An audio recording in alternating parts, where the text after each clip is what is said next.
Penerapan kuota caleg perempuan sebesar 30% oleh partai politik peserta pemilu 2014 tengah menjadi sorotan. Apakah nantinya suara perempuan di parlemen akan benar-benar terwakilkan? Aziza Hanum dan Mas Febri akan membahas lebih jauh tentang hal itu dalam tayangan berikut ini.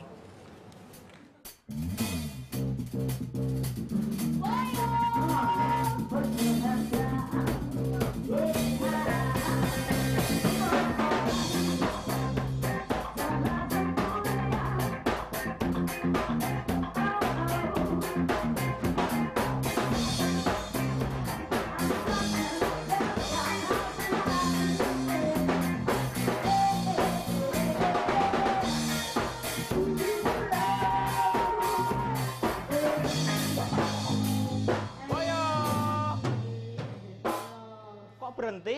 Terusin dong. Terusin nih? Iya.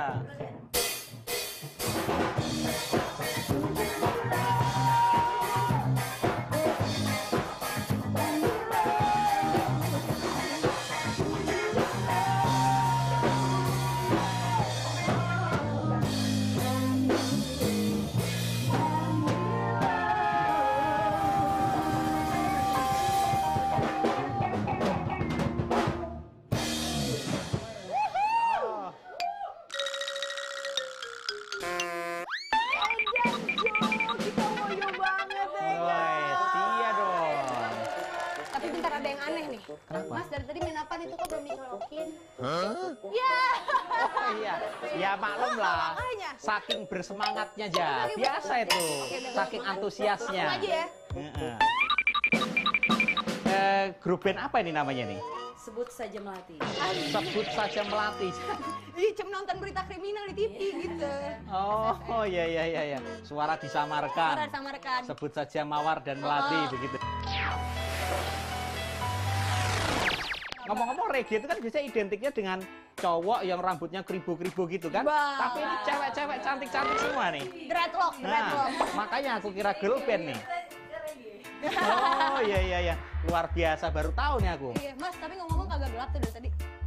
Iya, lihat kamu kok hitam ya, Jaya? Emang abis berjemur, cuman gak segelap yang dilihat Mas Febri dari situ sih. Oh iya. Nah, sama cakep aja banget deh. kan? Ih, parah banget nih. Iya, Gitu, Mas Febri. nggak apa-apa lah. Ya, terus ini keren asli. Kamu ngenalin anak-anak muda keren nih buat aku nih. Kan ini juga keren. Jadi sekaligus ini membuktikan bahwa perempuan tuh bisa menempati peran di mana saja aja. Betul, bisa eksis. Kalau ini politisi perempuan ada yang kenal siapa? Ada Hamida, terus ada apa ya? Siapa? Ada yang bantu mungkin temennya? Vena Melinda. Angel Elga. Oh iya. Kamera petir. Nah, lumayan. Bisa nggak mainin?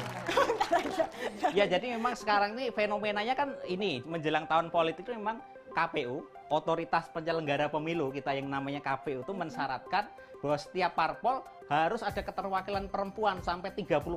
Wow. Jadi ini memang kesempatan buat kalian-kalian perempuan ini Jadi untuk intinya lebih partisipasi. perempuan bukan cuma ngatur rumah tangga, tapi juga ngatur pemerintahan ya Mas ya? Iya.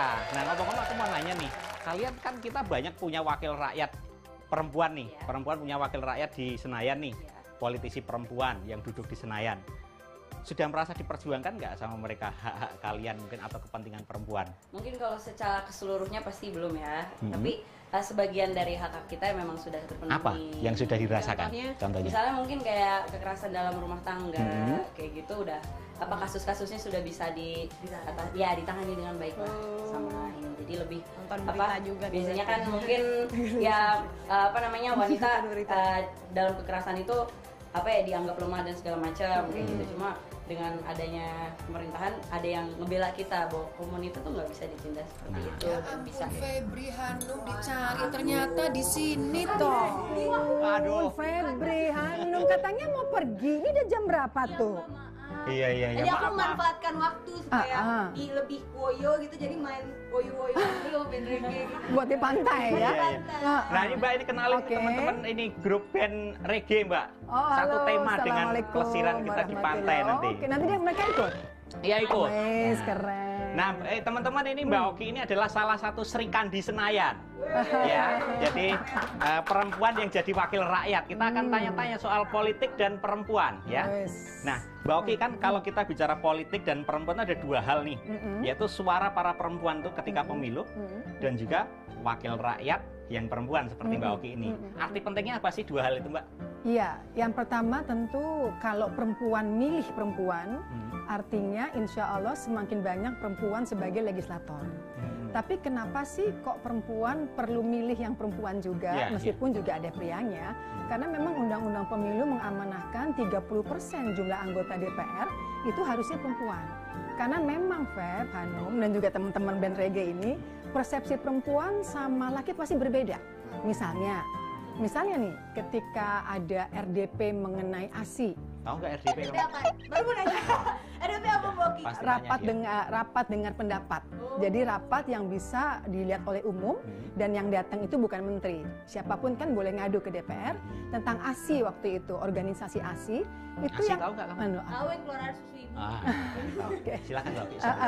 Itu yang ngebahas yang datang rapat cuman perempuan. Lakinya enggak.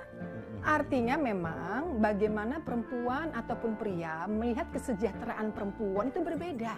Perempuan biasanya lebih empati dan lebih memperjuangkan isu-isu tentang kesejahteraan perempuan.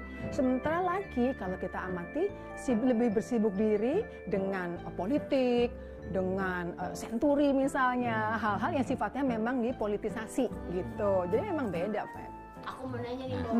Sebetulnya penting nggak sih kalau perempuan itu diwakilkan di parlemen? Padahal kan laki-laki, maksudnya kebanyakan sekarang kuota 18% itu mungkin laki-laki aja udah cukup, tapi kenapa perempuan juga harus mewakili suara? Nggak bisa diwakilkan. Karena maksudnya melahirkan bisa diwakilkan oleh laki. Kan nggak bisa dong, ya nggak bisa. Ya nggak bisa lah. Nah sebenarnya kalau dari partai politik sendiri, mengkader nggak sih para perempuan ini? Iya, memang Feb, ketika kita dulu partai politik mengajukan daftar calon sementara ataupun daftar calon tetap untuk pileg kali ini, kan memang amanah undang-undang harus ada 30% di daftar tersebut. Setiap partai politik tanpa terkecuali kesulitan mencari 30% perempuan yang mau duduk nanti atau mau sebagai caleg gitu ya.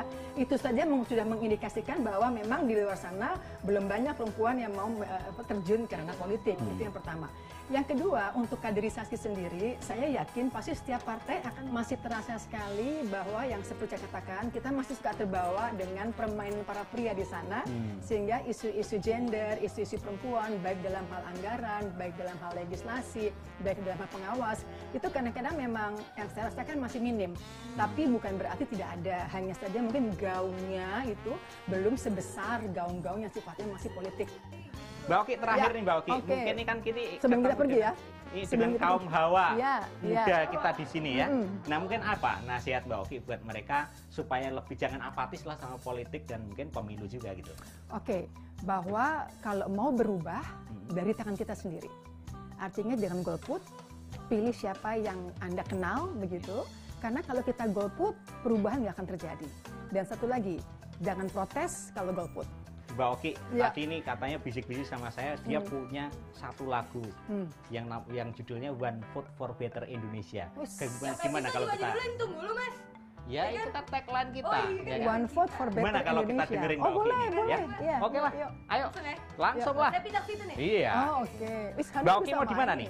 Aku di mana nggak tahu. Oke boleh, sini juga bareng sama Ya saya seperti posisi semula gitar ya kan. Tapi nggak dijolok gitarnya. Ya enggak lah, nanti nggak ketahuan nggak bisanya lah. Oke.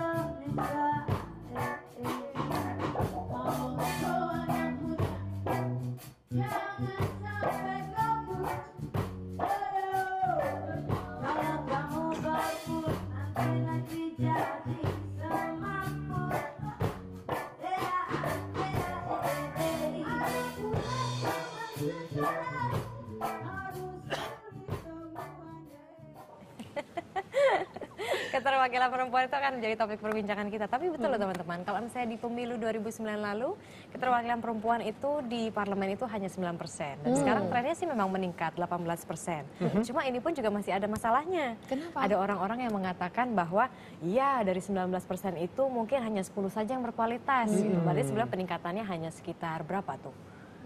Sekitar 1 atau 2% dibandingkan tahun lalu toh. Lumayan sih. Tapi kita lihat juga adalah beberapa anggota DPR perempuan di sini yang sangat aktif gitu ya, berkontribusi untuk menyuarakan pendapat-pendapatnya. Rike. Kemudian ya kalau dari artis ya mereka lah gitu ya. Tapi kalau yang memang kita juga lihat dari tokoh politisi seperti dari PDIP tuh Eva Sundari ya kan. Betul. Itu juga cukup apa ya, vokal lah kalau menurut saya di sini. Ya, betul. Mudah-mudahan juga nanti kalau memang ada peningkatan di tahun 2014 ini juga diikuti lah jejaknya mereka-mereka yang sudah lebih senior yang memang punya kontribusi positif. Yang harusnya berkualitas juga. Betul.